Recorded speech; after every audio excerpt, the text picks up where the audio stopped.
2003년 4월 17일 퇴근 시간이 한창이었던 오후 8시경 부산 영도의 한 아파트에 믿기 힘든 사건이 발생합니다. 당시 아파트 경비원이었던 임모 씨는 퍽퍽퍽 하는 소리를 듣고 101동 엘리베이터 앞으로 가보니 한 명은 피를 흘린 채 엎드려 쓰러져 있었고 다른 한 명은 피를 흘리며 신음하고 있어 경찰에 바로 신고했다라고 이야기하셨습니다.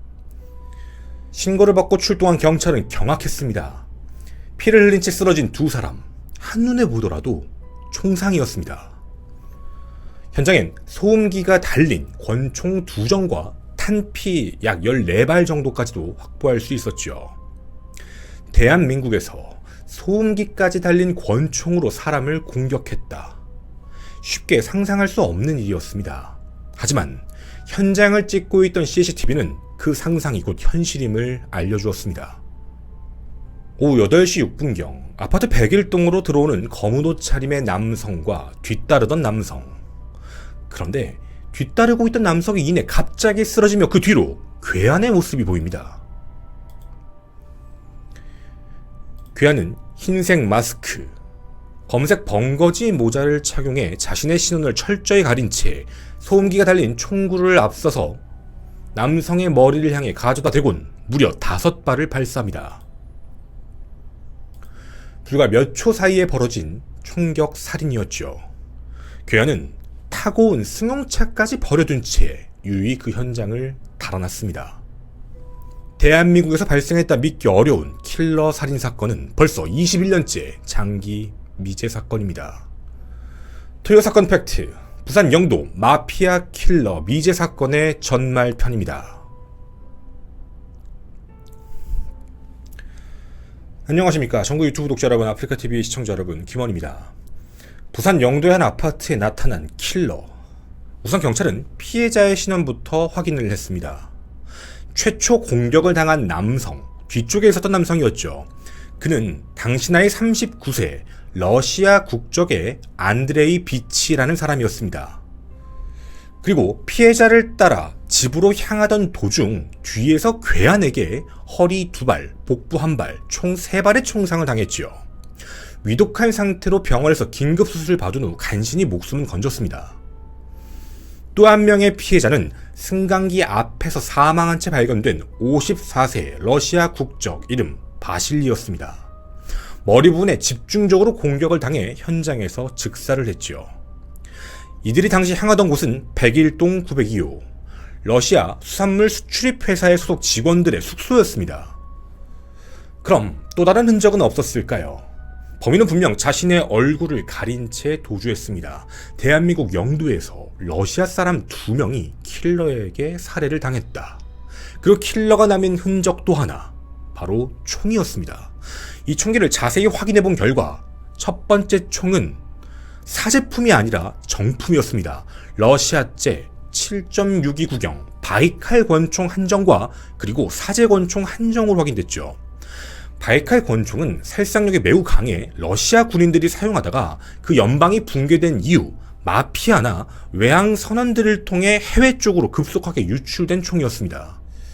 쉽게 구할 수 없는 이 총을, 그것도 대한민국에서, 마스크와 검은색 모자를 쓴 그 괴한 킬러가 러시아인 2명을 뒤따라와 우선 권총 한정으로 피해자를 향해 총을 쏘다 총탄이 떨어지자 다른 권총을 또다시 꺼내 들고 쏘고 그 뒤에 모두 총을 현장에 버린 뒤 달아난 것이었죠. 자, 그럼 또 다른 증거는 없었을까요? 제가 앞서 말씀드렸던 사건 상황에 힌트가 있었습니다. 킬러는 총을 쏜 직후 그냥 도주를 해버렸죠. 자신이 타고 왔던 차량을 그대로 두고 떠났습니다.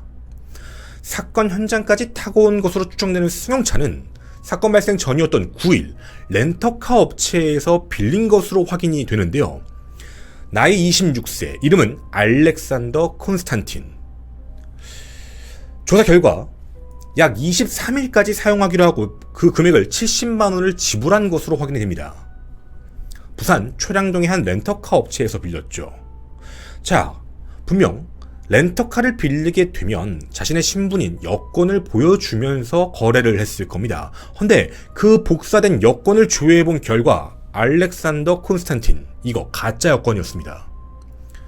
차량까지 미리 준비한 가짜 여권으로 빌려서 범행을 저지르고 차량을 가져갈 필요가 아예 없었던 것이었죠. 총도 놔두고 차량도 놔두고 그냥 사라져버린 겁니다. 여기까지만 들어도요, 엄청난 계획범죄라는 느낌이 많이 듭니다. 그리고 여기서 끝나지가 않았습니다. 렌터카 안에서는 분명 범인이 쓴 것으로 보이는 휴대폰이 한 대가 있었습니다. 그래서 그 한 대도 똑같이 확보를 했고, 사망한 피해자의 휴대폰이 총 3대가 있어서 그 핸드폰까지 모두 다 조사를 시작했죠. 바로 통신내역 조사였습니다. 자, 그런데 앞서 말씀드린 사람 중 증언을 할 수 있는 단 한 명의 남자가 있습니다. 안드레이비치는 다행히도 스스로 깨어났죠. 목숨을 건졌습니다. 헌데 그는 이렇게 말합니다. 모릅니다. 어떤 이야기를 해도 나는 그냥 관광하러 온 거예요. 난 그냥 사업자 도와주려 온 거예요. 이 정도로만 얘기하면서 자세한 내용을 아예 언급하지 않았습니다. 해서 경찰이 그때 얼굴을 가리고는 있지만 범인의 인상착의에 대해서 물었더니 이런 말만 남겼습니다. 범인이 고려인, 한국인인 것 같다 라는 주장만 하고 나머지 모든 진술을 거부해버렸죠. 분명 이 사람 피해자입니다. 피해자임에도 불구하고 어떠한 자세한 이야기를 전하지 않는다는 것도 수사가 계속 답보 상태에 머물게 되는 결과를 만들었죠. 생존자도 말을 하지 않는다. 현장에 남은 것들도 다 가짜 여권이었다. 경찰은 우선 확보된 증거 자료 중 가장 확실한 것 하나, 핸드폰을 통한 통신 내역 조사를 시작을 합니다. 근데 거기서 끝나지가 않았죠. 이 사건을 자세히 생각해보면 대한민국 안에서 러시아 사람 2명이 그것도 러시아제 권총으로 피살을 당했습니다. 이거 보통 범죄가 아니기 때문에 철저히 준비되어 있고 조직적으로 움직였다라는 느낌이 든다면 어떤 조직이 피해자를 공격할 이유는 분명히 있었을 겁니다. 원한 관계거나 혹은 다른 여러 가지들의 문제 해서 경찰은 통신 내역뿐만 아니라 피해자의 상황, 그 주변 인물들까지도 하나씩 조사하기 시작을 했죠. 검은 옷을 입고 먼저 승강기로 들어가고 있던 50대 남성 바실리. 조사를 해봤더니 깜짝 놀랄만한 사실이 밝혀집니다. 그는 사건 발생 몇 달 전이었던 2002년 12월 부산으로 도피해온 사람이었습니다. 국내에 이미 들어와 있던 28세 알렉세이 볼로프라는 사람의 도움을 받아서 부산에 있는 모 호텔과 방금 사건이 발생한 그 영도 아파트를 왔다 갔다 하며 생활을 하고 있었죠. 이유가 있었습니다. 숨진 바실리의 정체 때문이었죠. 바실리는요, 단순한 피해자가 아니었습니다. 러시아 사할린 지역의 최대 조직폭력 조직, 바로 마피아 아쿠트파의 보스였습니다. 그는 2002년 12월 8일 슬로베니아 국적으로 카라스 바실리라는 위조 여권을 통해 입국을 한 것으로 확인이 되는데요. 그 이후부터는 진짜 여권, 위조 여권을 번갈아 사용하면서 한국, 일본, 태국 등을 비행기, 선박 등으로 약 20차례 왔다 갔다 하며 자신의 위치에 혼선을 주고 있었습니다. 왜 계속 이렇게 왔다 갔다 했던 걸까요? 왜 자신의 위치에 대해서 혼선을 주려고 했던 걸까요? 여기엔 크게 2가지 이유가 있었습니다. 첫째, 러시아 극동의 대표적 마피아 조직 야쿠트파의 두목 바실리는 2002년에 극동 국경수비대 장성을 죽인 혐의를 포함하고 있습니다. 이 내용에 대해서 보리스 내무장관이 얘기를 한 부분이 있었는데요. 2002년 5월경 사할린 국경수비대장 가모프 장군을 살해한 용의자 5명 가운데 1명이 바실리다라는 이야기입니다. 가모프 장군이 관사 아파트에서 화염병 공격을 받아 중화상을 입고 일본으로 옮겨져 치료를 받다가 끝내 숨져버렸고, 함께 있던 아내는 중상을 입었지만 다행히 목숨을 건진 굉장히 끔찍한 사건이었죠. 바실리는 왜 국경수비대를 공격을 했을까? 그것도 장군을 말이죠. 조직을 이끌면서 조직의 보스로서 어떻게 보면 국가에 공격을 가한 모습이기도 합니다. 수사망이 점차 좁혀지기 시작하자 그는 일본으로 갔다가 결국 12월 부산으로 돌아오고 몇 달 뒤에 목숨을 잃었지요. 자, 그럼 똑같이 1명이 더 의심이 갑니다. 바실리가 엄청난 조직의 보스였다. 그럼 그 뒤에 따라오던 목숨을 건졌지만 어떠한 진술도 하지 않았던 남성 안드레이비치는 누구였을까요? 여러분이 상상하시는 그대로입니다. 바로 그 조직의 오른팔, 보스의 오른팔 역할하고 있던 일종의 보디가드이자 수행원이었죠. 자, 그가 자신의 위치에 혼선을 줬던 첫 번째 이유, 러시아에서 자신을 잡을까봐. 그리고요, 두 번째 이유도 있습니다. 2002년 러시아 또 마피아 조직인 노브흐브스카니파와 이제 갈등이 조금 생기게 되는데요. 그때 당시 바실리가 그 조직의 부두목을 모스크바에서 살해해버립니다. 그리고 일본으로 도피했죠. 잘 생각해보면 국가를 관리하고 있는 국경수비대 장군도 죽였고 자신과 어떻게 보면 척을 지고 있는 한 조직의 부두목까지 살해를 한 뒤 러시아로 도망간 겁니다. 실제로 일본으로 도망가 있을 당시에요. 앞서 말씀드린 반대 세력, 반대파의 암살 기도로 부하 2명이 목숨을 잃기도 했습니다. 자신이 언제든 죽을 수 있다라고 생각했던 바실리, 계속해서 나라를 바꾸면서 위치에 혼선을 줬던 것이었죠. 국적 세탁인 겁니다. 그런데요, 문제가 있었습니다. 반대파였던 노브흐브스카니파도요, 부산에 이미 진출해 있는 상황이었습니다. 자, 이쯤 말씀을 드리면, 아니 2003년 당시에 부산의 마피아에 거대 조직들이 왜 그렇게 많이 들어와 있지? 라는 생각도 분명 드실 겁니다. 뒤에 가서 설명도 함께 드리도록 하겠습니다. 따라서 반대파 또한 부산에 있는 동향을 파악하는 건 매우 쉬운 일이었죠. 그렇게 금방 동선을 딸 수도 있었던 겁니다. 자, 그러면 끔찍한 사건이 발생했습니다. 범인은 누구일까요? 반대파 세력에서 부두목이 살해되자 죽이러 보복하러 왔다. 두 번째, 장군을 살해하고 도주했으니 그거에 대한 보복이다. 사실상 여기에서 생각할 수 있는 부분은 만약 장군을 살해하고 도주했다면 그냥 검거를 하고 가는 게 맞지 이렇게 살인을 저지르고 갈 필요가 있었을까라는 생각이 듭니다. 해서 당시 부두목을 살해했던 그 조직에서 움직인 게 아닐까라는 생각이 가장 많았지요. 답을 미리 말씀드리겠습니다. 둘 다 아니었습니다.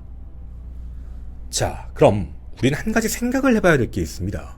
아니, 부산에 어째서 마피아와 관련된 조직들이 그렇게 많이 들어와 있지? 라는 생각이 드실 겁니다. 마피아가 대한민국에 들어와 있었던 대부분의 모습은 수산물 거래, 선박 수리업 두 가지였습니다. 대부분 영도항과 그리고 감천항 위주에서 움직이게 됐는데요. 이유가 있었습니다. 과거 연방의 붕괴와 함께 러시아는 큰 혼란기를 겪게 됐고 신흥 세력으로 등장한 러시아 마피아는 알려진 조직만 해도 6,200여 개가 넘는다고 합니다. 전 세계적으로도요, 약 30여 개국의 조직망이 넘어 있고 매춘, 살인, 사기, 마약, 탈세, 조직폭력 여러 가지 일들을 하고 있었죠. 헌데 대한민국의 부산은 한 가지가 매우 유리했습니다. 당시 법망이 허술했던 문제였죠. 불법 수산물 거래와 선박 수리업의 거점으로서 러시아 진출, 마피아의 진출의 전진 기지가 바로 부산이었습니다. 왜 이런 행동을 했을까? 이유가 있었는데요. 러시아는 아프가니스탄 참전용사나 혹은 스포츠 단체, 장애인 단체 등에만 특혜 관세라는 걸 부여하게 되는데 수산물 관련해서는요, 무려 30%의 엄청나게 높은 수출 관세를 부과하게 됩니다. 따라서 러시아에서 수출입을 하는 업자들은 너무나도 높은 관세를 피하기 위해 마피아의 손을 빌리게 되죠. 마피아에게 일정의 대가를 줍니다. 예를 들면 30%의 관세가 아니라 20%만 준다든가 아니면 아예 그 업을 맡겨버리는 경우들도 있었죠. 그 전진기지 바로 부산이 된 겁니다.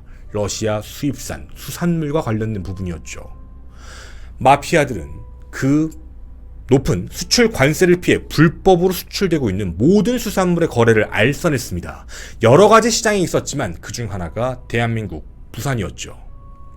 따라서 이미 숨졌던 바실리 또한 부산에 사무소를 두고 있었습니다. 또한 반대파도 마찬가지로 진출한 상태였죠. 명태를 비롯해서 국내에 유통되고 있던 러시아의 거의 대부분의 수산물은 마피아의 손을 거의 거친다라고 보는 게 맞다라고 보여집니다. 물론 당시엔 비밀이었죠. 하지만 거기선 그렇게 들어오는 게 아니었습니다. 단순히 세만 낮춰서 불법 수산물들을 유통했다라고 끝나는 게 아니었죠. 인신매매, 마약밀매, 그리고 총기까지 아무렇지 않게 했습니다. 아니, 이게 왜 가능한 거야? 라는 생각이 드실 것 같은데요. 앞서 말씀드린 것 중에 선박 수리용이라는 그 내용을 말씀드렸죠. 수리를 목적으로 들어오는 러시아 선박에 대해서는요, 당시에는 감시를 못했습니다. 고치러 들어온 배니까 그냥 고치나 보다라고 생각했던 것이죠. 위조 여건으로 들어오는데 아무 문제 없고요. 심지어는 승선 기록이 없는 선원들도 아무렇지 않게 영도, 감천항을 통해서 대한민국에 들어와 있었던 상태입니다. 이 정도로 관리가 허술하다 보니 당시에는요, 굉장히 많은 총기들이 불법 유통되고 있는 상황까지 포착이 됩니다. 부산 초량동에는 지금도 있습니다. 텍사스 거리라고 불리고 있는 당시 러시아 사람들이 만들어낸 거리가 있죠. 그 안에서 현금 100만원에서 600만원 사이 불법적으로 총기 거래가 가능한 곳도 확인이 된 내용이었습니다. 자, 이제 우린 그러면 한 가지를 알아낼 수 있었습니다.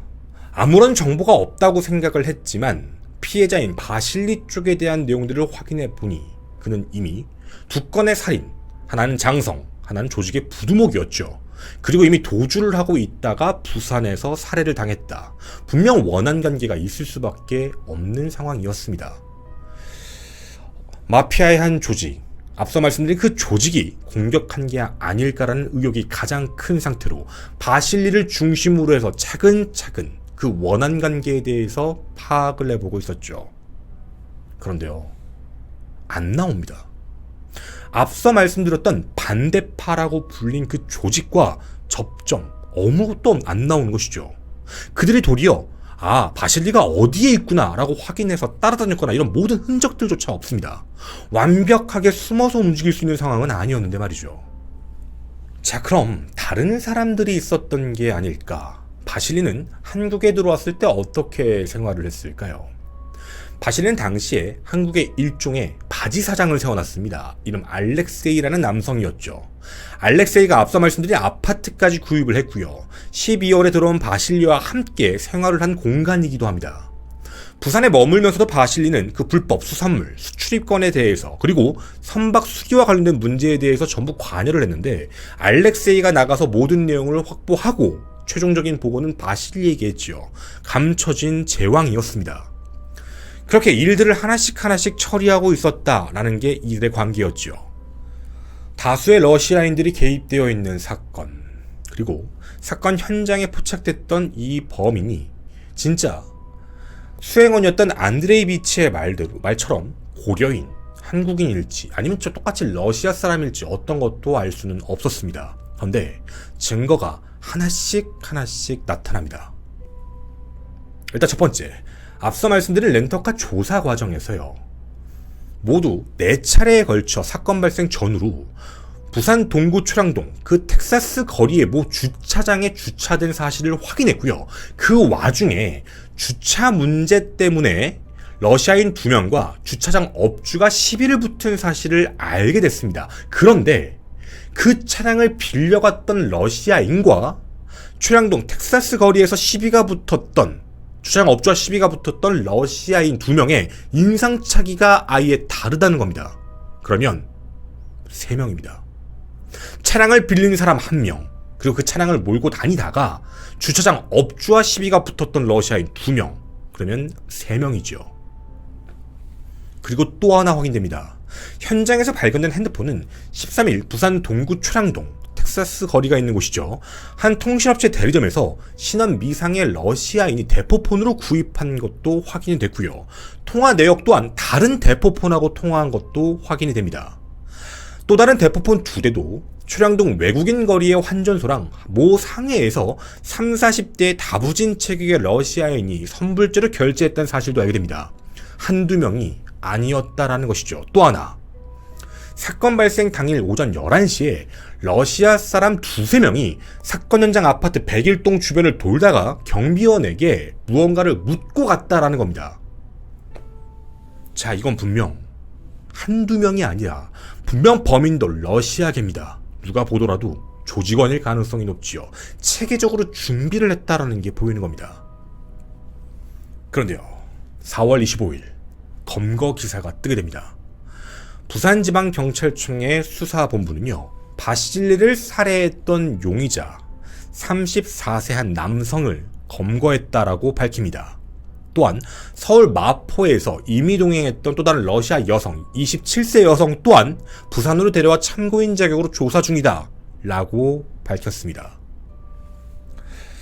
사실 이 두 사람 전부 다 남자 같은 경우에는 중고차 수출업을 하고 있다라고 얘기를 했고 여성은 자신이 모델이다라고만 얘기를 했는데요. 이름을 전부 가명으로 외부에 내보냈습니다. 사실 그 이유가 좀 있었는데 그건 잠시 후에 한 번 더 설명을 드리도록 하겠습니다. 왜 이들을 갑자기 검거하게 된 걸까요? 이유가 있었습니다. 바로 범인과 핸드폰으로 통화를 했던 사람, 그 사람의 신원이 확인된 겁니다. 지금 여기서 보여드리는 잡은 사람, 그 사람이 사건 현장에서 전화를 한 사람, 사건 발생 직전까지 9차례에 걸쳐 계속 전화를 한 사람, 그 사람으로 확인된 겁니다. 23일 밤 12시 10분 부산 초량구의 텍사스 거리에 있는 모 모텔에 숨어있는 그 남성을 검거했죠. 여행 가방을 열어봤더니 경찰이 추적해온 바로 그 휴대폰 2대를 발견했습니다. 사건 현장에서 범인들과 전화통화를 한 그 휴대폰 2대였죠. 그는 적어도 범인이 누군지를 알 가능성이 높은 사람이었습니다. 특히 당시의 핸드폰 통화 위치가 어떤 상황이었냐면 바실리와 안드레이 비치가 사건 발생 전 텍사스 거리에서 밥을 먹다가 이동을 했는데요. 검거됐던 남성의 휴대폰 전화 위치가 텍사스 거리인 점으로 미루어 봤을 때 미행을 하다가 백일동 앞에 있는 공범에게 자 이제 집에 간다 라는 걸 알려줬다라고 경찰은 생각한 겁니다. 그렇게 이들의 신원에 대해서 러시아의 당국의 협조를 받아 경찰은 파고 계속 파면서 정보를 확인해 봤습니다. 그런데요, 이 사건의 결론이 발표가 났습니다. 경찰은 이렇게 발표했죠. 마피아 간의 싸움이었으며 치밀한 사전 계획, 범행 모의 살인극이었다 라고 말을 합니다. 부두목을 살해했던 그 조직에서 복수로 보낸 게 맞구나라는 생각이 드실 것 같은데요. 전혀 아니었습니다. 마피아 야쿠트 조직의 두목이었던 바실리를 살해한 사람은 동업자 조직인 삐드라 코프파라는 곳이었습니다. 그 조직의 조직원이었던 치즈오프라는 남성이 배신을 때린 겁니다. 정확히 말을 하자면 바실리와 함께 공동으로 선박을 소유하고 있으면서 일들을 하고 있었는데요. 삐드라코프파가 선사를 변경 및 계열사 분리를 통해서 막대한 이권이 걸렸던 북태평양 수산물 조업이 중단되고 그 손해를 입기 시작하고 막상 바실리는 도주를 해버립니다. 멘탈이 갈린 거죠. 사업에 방해가 되고 있었던 그 바실리를 제거하자라고 마음을 먹습니다. 사람들이 알고 있던 반대 세력이 죽였을 거야, 아니야 정부에서 보내서 죽였을 거야, 아니었습니다. 자신과 함께 사업을 하고 있던 그곳에서 보낸 겁니다. 치즈오프의 지시에 따라 무려 8에서 9명의 조직원이 움직였습니다. 경비를 부담했던 30세 르코프, 범행날 렌트카를 빌려 제공했던 40세 베데코, 이용시 핸드폰을 쓸 수 있게 도와줬던 세르게이와 아나톨리, 도주를 도왔던 것으로 추정되고 있는 맥시나까지 전부 확인이 됐던 것이죠. 그중 정확하게 확인된 사람은 총 4명이었습니다. 헌데 끝까지 확인되지 않는 사람이 있었죠. 바로 살인사건 당시에 총을 쏜 사람과 그를 기다리고 있었던 조직원 2명에 대한 신원은 지금까지도 밝혀지지 않았습니다. 삐드라코프파가 분명 맞다라는 건 알지만 그 안에 누구인지는 알 수 없지요. 이유는 사건 발생 당일날 이 모든 조직원들에 대한 이야기입니다. 앞서 총칙으로 지휘했던 사람들은 사건 발생 전 이미 인천국제공항과 김포국제공항을 통해 러시아로 출국을 했고, 당일 사고를 쳤던, 총을 쐈던 이 조직원들 또한 현장을 이탈하자마자 택시를 타고 서울로 향해 인천국제공항을 통해 바로 러시아로 들어가 버렸습니다. 어떤 흔적도 남기지 않았죠. 조직원 중 누구이다 라는 건 알고 있지만 어째서인지 아직까지 아무런 내용에 대해서 공유가 되고 있지 않았습니다. 우리에게 부산 영도에서 발생했던 러시아 마피아 총격 살인으로만 알려진 내용, 하지만 그 안에는요 여러 가지 이건에 대한 내용, 그리고 바실리는 자신의 동업자에게 배신을 당해 사망했습니다. 여러분은 이 사건에 대해 얼마나 알고 계셨나요? 사실 저희가 처음으로 좀 깊게 전해드린 것 같습니다. 저희가 뒷이야기에서 당시에 있었던 또 다른 내용들, 그 내용도 함께 전해드리도록 하겠습니다. 저는 토요사건 팩트의 김원이었습니다. 감사합니다. 아까 말씀드렸던 용의자도 검거했다고 했잖아요. 근데 검거해놓고 2명 도와준 것 같은 애 2명 검거해서 조사했는데 결국에는 혐의점 없음으로 출국시켰어요. 뭔가 뭐 직접적인 증거가 없어서 범죄 능력 혐의도 없고 막 이래가지고 그냥 추방시켜버리고, 이런 식으로 어떻게 보면 그냥 좀 그냥 그런 조직이 그랬다 정도로만 얘기를 하고 끝나버린 거였고, 그 뒤에 이제 뭐 그런 정책에 대해서 많이 바꿨다라고 이제 얘기는 나왔는데, 여러분이 생각하시는 것만큼 수면 위에 많이 드러나진 않았어요. 이거는 좀 얘기 좀 조금만 드리면 뇌피셜을 좀 섞을게요. 진실은 아닙니다. 이거 원래 유튜브도 올려도 될지는 모르겠는데 올라가면 괜찮겠다 해서 올라간 거예요, 유튜브 여러분. 이게 뭐냐면 당시 경찰도, 부산경찰청에서도 이 사건에 대해서 굉장히 폐쇄적으로 진행하려고 했어요. 이해는 해요. 왜냐면 마피아가 총으로 이게 너무 많은 사람들에게 불안감을 조성하기 때문에, 사실상 그 바실리의 정체가 밝혀졌을 때도 바실리를 뭐 조직의 어떤 뭐 조직 책임자라는 말로 했어요. 조직 책임자. 정확한 명칭은 그냥 바실리는 야쿠투파의 두목이야. 근데 그 말도 안 썼어요. 그러니까 그만큼 워딩에 되게 예민했었어요. 그러다가 이제 마지막에 결론적으로는 다 놓쳤잖아요. 다 넘어갔고 누군지 확인 안 됐고, 그 브리핑을 하고 나서 그냥 조용히 끝났어요. 더 깊게 안 들어가고. 근데 네, 지금 라이브에서 한 얘기들이 좀 몇 개가 있는데 좀 충격적인 얘기는 했죠. 그 내용들까지도 다 엮어서 내보내려고 했던 기자분들이 많이 계신데 당시 많이 까였어요. 나도 왜 그런지 몰라요. 의심은 가지만 함부로 뱉으면 안 되기 때문에. 정말 많은 마피아들이 그때 당시에 많은 일들을 저질렀기 때문에 막 땅 사고 이상한 짓 하고 막 이거 되게 많이 했거든요. 그래서 그런 문제들이 좀 있었습니다. 네. 앞서 말씀드린 내용의 연장선상인데요. 그렇다고 뭐 부산 나빠요 이런 얘기를 하는 게 아니고 당시 얘기를 하는 거니까, 뭐 지금이야 뭐 그때 사건들 이후로 많이 바뀌긴 했는데 어찌되었든 그렇다고 뭐 러시아 사람 보면 나빠요 이러시면 안 됩니다. 일단 그때 당시에요. 2000년대 당시를 얘기를 드리면 러시아 마피아가 생각보다 부산항에 많이 들어왔었어요. 거의 그냥 진짜 말 그대로 기지예요, 기지.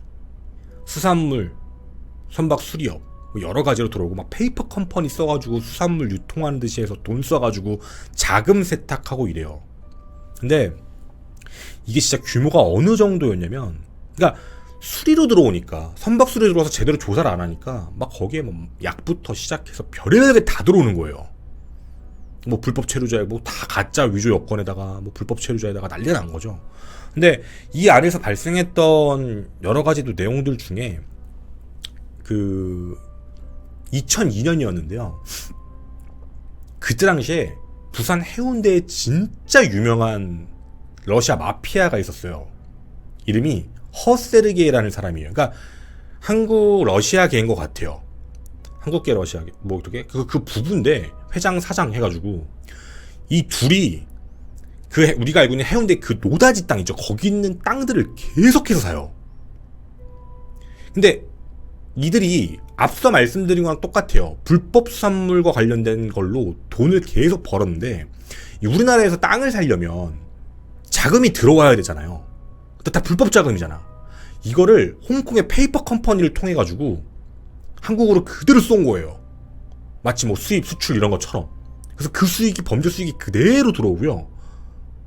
이거 결과론적인 얘기니까 그냥 말씀을 드릴게요. 그 돈을 가지고 지금은 없어졌지만 아시는 분들 많이 계실 거예요. 해운대 그랜드 호텔 엄청 크거든요. 그거를 2002년경 그때쯤에 그 1020억에 구매를 해버려요. 그 불법 자금으로 산 거예요. 1020억에 사고 그 다음에 그 호텔을 계속 키우거든요. 뭐 어떻게 키웠는지는 부산 사시는 분들은 많이 아실 거예요. 뒤에 가서 얘기할게요. 여기 라이브에서, 여기 유튜브에 올라가는 것은 말 못할 것 같고. 그렇게 해서 호텔을 성장시켜요, 계속. 그리고 나서 12년 뒤에 2,480억에 매각을 해요. 지금 없어졌죠. 거기 이제 부지 없어서 다른 거 올리는 것 같은데 2,480억에 판매를 해버려요. 그래서 12년 만에 차액이 1,400억이에요.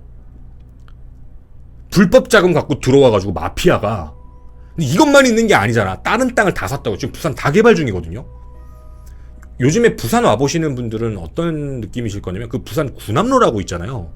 그 부산 군함로 주변이 이게 메인 상가가 원래 그 뒤가 다 허름한 모텔촌들이었어요. 되게 오래된 모텔촌들.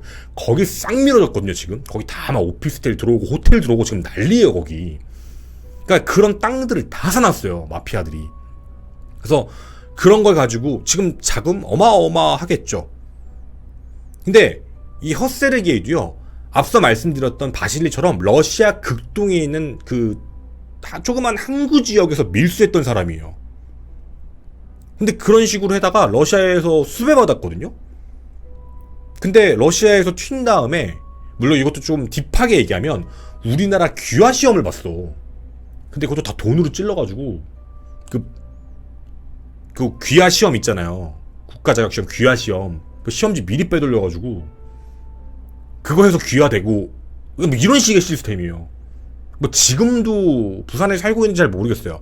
그 부산에 나는 공원 아파트, 그 마린시티에 있는 나는 공원 아파트 제일 크고 제일 높은 펜트하우스 동에 살고 있다라고 예전에는 돼 있었는데 지금도 살고 있는지는 모르겠어요. 저도 현재까지도 그걸 살고 있는 건지는.